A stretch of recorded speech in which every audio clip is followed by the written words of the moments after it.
सिर्फ मैं ये अर्ज करना चाहता था कि ये आज जो वफाकी वज़रा को लेकर आए हैं कि अपनी कारकर्दगी दिखाएं, इंशाअल्लाह ताला हमारा एक सेक्रेटरी जनरल ही कल्ला ही ना सारे हम से काफ़ी है कि इजलास के आगाज़ में राना मशहूद साहब ने ये फरमाया कि इस वक्त विजिटर गैलरी में उनके वफाकी वज़रा बैठे हुए हैं, तो हमने उस पर कोई एतराज़ नहीं किया।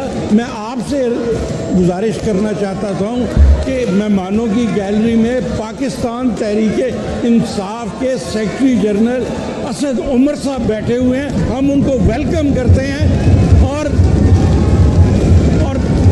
सिर्फ कि अपनी बात करने के बाद हमारी बात सुने।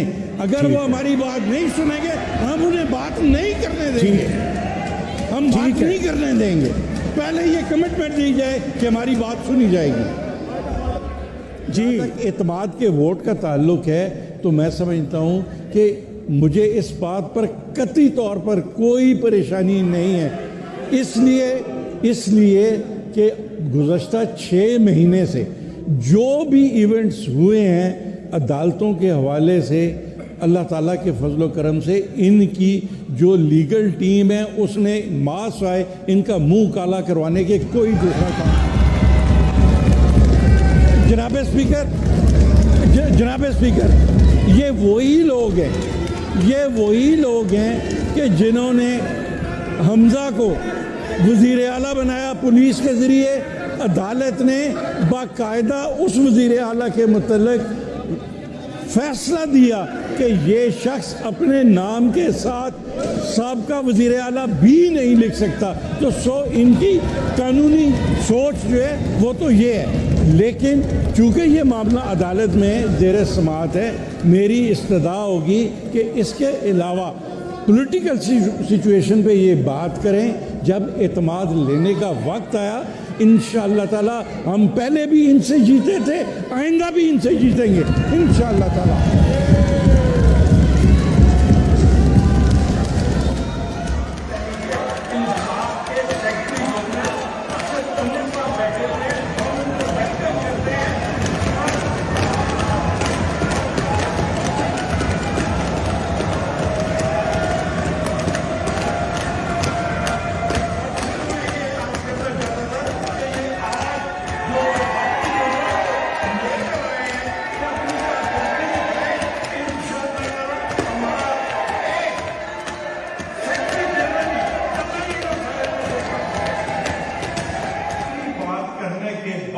हमारी बात सुने, अगर वो हमारी बात नहीं सुनेंगे